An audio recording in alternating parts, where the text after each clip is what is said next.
तो मेरे साथ आज बात करने के लिए मेहमान है आरजेडी के और प्रदेश महासचिव मौलाना साद अहमद कासमी साहब, और इनसे हम बात करेंगे आज जो कि सिवान के ऊपर, और जो कि 2024 का चुनाव हो रहा है और सिवान का सीट जो अभी फ़िलहाल बहुत चर्चा में बना हुआ है, जो कि मरहूम शहाबुद्दीन साहब को लेकर और हिना साहब को लेकर। तो इन पर डिटेल्स में हम बात करने की कोशिश करेंगे।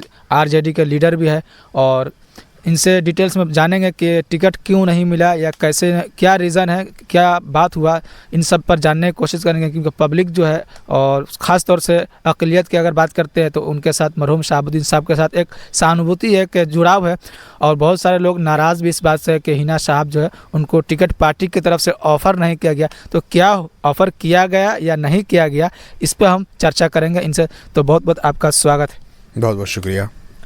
तो मैं आपसे ये जानना चाहता हूँ कि सिवान, जैसे कि आपको पता ही होगा कि मरहूम शहाबुद्दीन साहब का संसदीय क्षेत्र भी है और उनका अपना वहाँ घर भी है, और वो लगभग 2004 से वहाँ पर उनको जीत नहीं मिली है। पार्टी ने टिकट भी पिछली बार दिया था, लेकिन उनसे पहले जब शहाबुद्दीन साहब जिंदा थे तो वहाँ से सांसद बने थे और जीत कर भी गए थे। लेकिन इस बार जब 2024 का चुनाव हो रहा है तो आरजेडी की तरफ से उनको टिकट नहीं दिया गया, ऐसे लोगों का भी कहना है, और निर्दलीय वो चुनाव लड़ रही थी। इस पर आप क्या कहना चाहते हैं? सबसे पहले तो हम ये कह दें कि मरहूम शहाबुद्दीन साहब आरजेडी के एक मजबूत कद्दावर पिलर थे, और उनके ना होने का गम हम आरजेडी परिवार को बहुत ज़्यादा है। दूसरा सवाल ये कि टिकट मिलना ना मिलना, मरहूम शहाबुद्दीन साहब अपनी ज़िंदगी के आखिरी सांस तक आरजेडी में थे, और उनकी ज़िंदगी के अंदर मोहतरमा हिना साहब को 2009 में, 2014 में और 2019 में टिकट मिला। तीन मरतबा टिकट मिला और वो नहीं जीत सकी।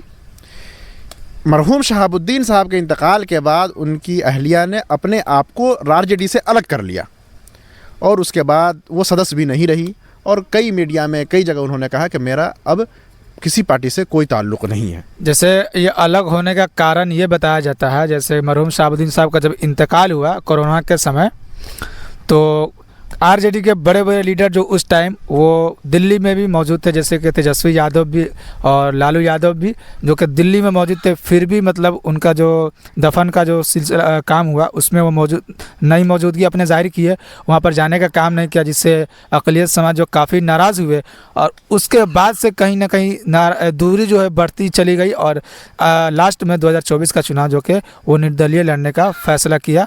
और क्या रीज़न है कि वो जो कि मरहूम शहाबुद्दीन साहब का जो इंतकाल हुआ, तो आरजेडी के कोई भी छोटे लीडर हो या बड़े लीडर हो, उनका जो दिल्ली में दफन हुआ वहाँ पर जाने का काम नहीं किया। तो ये किस हद तक ये सही है और गलत? देखिए, कोरोना का जो की महामारी थी उसमें एक लीडर दूसरे लीडर के यहाँ जाए तो बहुत दूर की बात, बाप बेटे को कंधा नहीं दे पा रहा था, बेटा बाप को कंधा नहीं दे पा रहा था, इतनी ख़राब हालत थी। ऐसे हालत में जो है वहाँ जाना और इस तरीके का सिक्योरिटी का बंदोबस्त था, पॉसिबल नहीं था। बहुत सारे सिवान के लोग चाह करके भी वहाँ कब्रिस्तान में नहीं जा सके थे। लेकिन तो ये भी एक आरोप है कि अगर चाहते, जैसे कि बिहार में सबसे बड़ी पार्टी आरजेडी है, अगर वो चाहते कि इतने गद्दावर नेता थे, आरजेडी के लीडर थे शहाबुद्दीन साहब, तो उनका जो मैयत को बिहार में ला सकते थे सिवान में, क्योंकि एक लोगों के साथ उनके साथ एक जुड़ाव था। लोग चाह रहे थे, आवाम चाह रही थी कि उसको सिवान में ही दफन किया जाए, लेकिन वो हो नहीं सका। हर एक की यही ख्वाहिश थी, हम सब की यही ख्वाहिश थी कि उनकी तदफीन सिवान में हो, लेकिन हालात ऐसे नहीं थे कि वहाँ से लाया जा सके। सिक्योरिटी पर्पस से या बीमारी के बढ़ने का ख़तरा था जिसमें उनका इंतकाल हुआ है। आप देख लीजिएगा, हर रोज़ पतझड़ की तरह लोगों की जो है मौत की खबरें आ रही थी। ऐसे हालात में वहाँ से लाना, और वहाँ के जो है सिक्योरिटी वालों को ये जो है हुआ कि भाई कोरोना फैल जाएगा, इसलिए उनको नहीं लाने दिया गया। लेकिन जहाँ तक ये सवाल लोग उठाते हैं हमारे नौजवान कि आरजेडी ने कोई ताल्लुक़ नहीं रखा, जिस वक्त वो एडमिट थे, डॉक्टर मीसा भारती, जयप्रकाश यादव, इस जैसे लोग बार बार जो है आ रहे थे, जा रहे थे, कोशिश कर रहे थे, और लालू जी सबको सतर्क किए हुए थे कि जाओ देखो क्या हुआ। लालू जी खुद जो है पल पल की खबर रख रहे थे, इसलिए कि उनको तनहा हॉस्पिटल में छोड़ दिया गया। ये कहना मुनासिब नहीं है। अब हालात, दूरियाँ बढ़ती चली गई और कुछ लोग आकर के दूरी पैदा कर दिए हैं, तो इसका कोई मतलब नहीं कि हकीकत से जो है हकीकत का इनकार नहीं किया जा सकता।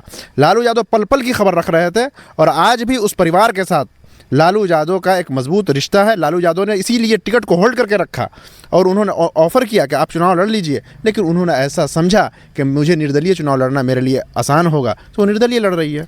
अभी हिना साहब तो मतलब कि आरजेडी पर पलटवार नहीं करती थी, लेकिन अभी हाल के दिनों में जब वो नामांकन अपना दाखिल किया उसके बाद से वो खुलकर बोली कि आरजेडी को शहाबुद्दीन साहब का मतलब नाम चाहिए। जैसे कि अवध बिहारी चौधरी वहाँ से अपना कैंडिडेट है सिवान से, तो उनके प्रचार में या कहीं भी देखेंगे तो शहाबुद्दीन साहब का फ़ोटो यूज़ किया जा रहा था। तो उनसे मीडिया ने सवाल किया तो बोल रहे कि उनको सिर्फ वोट चाहिए, लेकिन सिवान की जनता चाहती है कि शहाबुद्दीन साहब जो पुरुष महापुरुष के नाम से जाने जाते थे क्योंकि वहाँ बहुत विकास किए थे वो, तो शहाबुद्दीन साहब का सिर्फ इस्तेमाल कर ली आरजेडी। उनकी पुण्यतिथि थी मतलब 2-3 दिन पहले, तो वहाँ पर भी श्रद्धांजलि देने के लिए कोई भी आरजेडी के बड़े लीडर जो वो मतलब उनके सिवान में पहुँचने का काम नहीं किया। तो वो ने अपना दुख जाहिर किया हिना साहब ने। इसको आप कैसे देखते हैं? जहाँ तक फ़ोटो की बात है, तो जिस तरीके से शहाबुद्दीन साहब उनके परिवार के मुखिया थे, तो वो हमारे परिवार यानी आरजेडी परिवार के भी उपाध्यक्ष थे और सदस्य थे, तो हमें भी उतना ही इख्तियार है उनके फ़ोटो को इस्तेमाल करने का।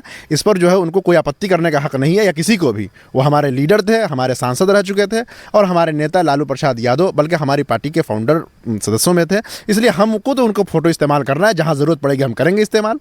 जैसे कहा था कि आरजेडी जब एकदम टूट के बिखराव हो रहा था, जब मुख्यमंत्री बनाने का समय आ गया, जब लालू यादव जेल जा रहे थे, तो आरजेडी को एकजुट करने के लिए शहाबुद्दीन साहब ने बहुत मेहनत किया था और सरकार बनाने के लिए बहुत मेहनत किया और इसी के लिए वो जाने जाते थे। तो अक़लियत का ये कहना है कि जब इतना काम आरजेडी के लिए मरहूम शहाबुद्दीन साहब ने किया, लेकिन आरजेडी ने अगर मान लीजिए कि नाराज़गी उनके पत्नी को है, तो अगर उनके खिलाफ टिकट नहीं देते, मतलब कैंडिडेट अवध बिहारी चौधरी को नहीं उतारते, तो कुछ अक़लियत ये समझती कि आरजेडी मतलब उनके साथ खड़ी है, लेकिन उन्होंने टिकट देकर एक बहुत ही गलत संदेश दिया है अक़लियत समाज को। हर पॉलिटिकल पार्टी का काम है चुनाव लड़ना। उनको ऑफ़र किया गया, उन्होंने टिकट नहीं लिया और उन्होंने कह दिया कि हम किसी पार्टी के सदस्य नहीं हैं, तो अब पार्टी का कोई ना कोई कार्यकर्ता चुनाव लड़ेगा ना। अब ऐसी परिस्थिति में किसी न किसी को उतारना था। अवध बिहारी चौधरी वहाँ के थे, पॉलिटिकल लीडर हैं, बड़े स्पीकर रह चुके हैं, तो उनको टिकट दिया गया, वो चुनाव लड़ रहे हैं। अब आगे क्या होगा वो सिवान जाने, सिवान की जनता जाने और वो जाने। वही अवध बिहारी चौधरी है जो 2020 में जब विधानसभा का चुनाव हुआ था, हिना साहब ने उनको जिताने के लिए डोर टू डोर कैंपेन किया था, मतलब लोगों को उनके पक्ष में वोट मांगने का काम किया था। आज वही अवध बिहारी चौधरी है जो हिना साहब के अपोजिट में चुनाव लड़ रहे थे। इसको आप कैसे देख रहे हैं? पार्टी के ऑफिशियल कैंडिडेट तो अवध बिहारी चौधरी हैं, तो अगर हम ये कहें कि अवध बिहारी चौधरी के खिलाफ चुनाव नहीं लड़ना चाहिए, पार्टी के निर्णय के साथ हिना साहब को रहना चाहिए, हम तो यही कहेंगे। और आने वाले दिनों में उनको हम यही कहेंगे उस परिवार से कि आप आइए, आप अपने पुराने घर में आइए। जिस घर को शहाबुद्दीन साहब ने बनाया, आपकी इज़्ज़त उसी घर में होगी और उनको आना चाहिए। जैसे कि अक़लियत समाज के अंदर ये एक बहुत ही वहम है, चाहे नाराज़गी भी कह सकते हैं कि नाराज़गी है कि शहाबुद्दीन साहब के साथ बहुत ही गलत हुआ। और जैसे अगर बिहार की बात करते हैं तो बिहार के जितने भी मुस्लिम समाज है वो अपने शहाबुद्दीन साहब को आरजेडी के साथ जोड़कर देखते हैं, और कहीं ना कहीं मुस्लिम समाज आरजेडी के साथ जुड़ती इसलिए क्योंकि मरहूम शहाबुद्दीन साहब आरजेडी के साथ मरते दम तक रहे। और उन्होंने ये लास्ट तक कहा था कि हमारे जो नेता है वो आदरणीय लालू प्रसाद यादव है, और मुख्यमंत्री के ऊपर जो टिप्पणी था उन्होंने कि वो परिस्थितियों के मुख्यमंत्री है, तो जिसकी वजह से फिर वो दोबारा जेल भी चले गए। और उसने इतनी कुर्बानियाँ दी इस पार्टी के लिए, लेकिन लोगों का कहना है कि जिस शख्स ने इतनी कुर्बानियाँ दी पार्टी के लिए, पार्टी ने उसके लिए अभी कुछ नहीं किया बुरे वक्त में। नहीं, कुर्बानी उनकी थी और उनकी नसीहत भी अपने लोगों के लिए यही थी कि जिस पार्टी में हम थे उसी में रहना है। लेकिन अब क्या हालात बने, कैसे बने कि वो लोग जो है दूसरी तरफ चले गए, लेकिन हम यही कहेंगे कि फिर वो आएंगे। वो उनका ठिकाना वो अपने पुराने घर में ही है, उनको आना चाहिए और आएंगे।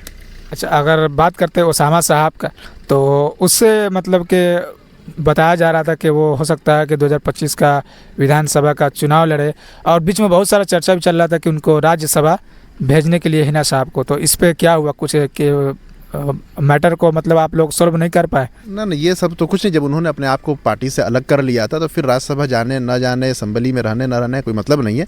पार्टी के कार्यकर्ता को ही पार्टी से टिकट मांगने का अधिकार होता है और पार्टी अपने कार्यकर्ताओं को ही टिकट देती है। तो जब पार्टी में वो आएंगे तो फिर देखा जाएगा, उस पर विचार हमारे शीर्ष नेतृत्व करेगी।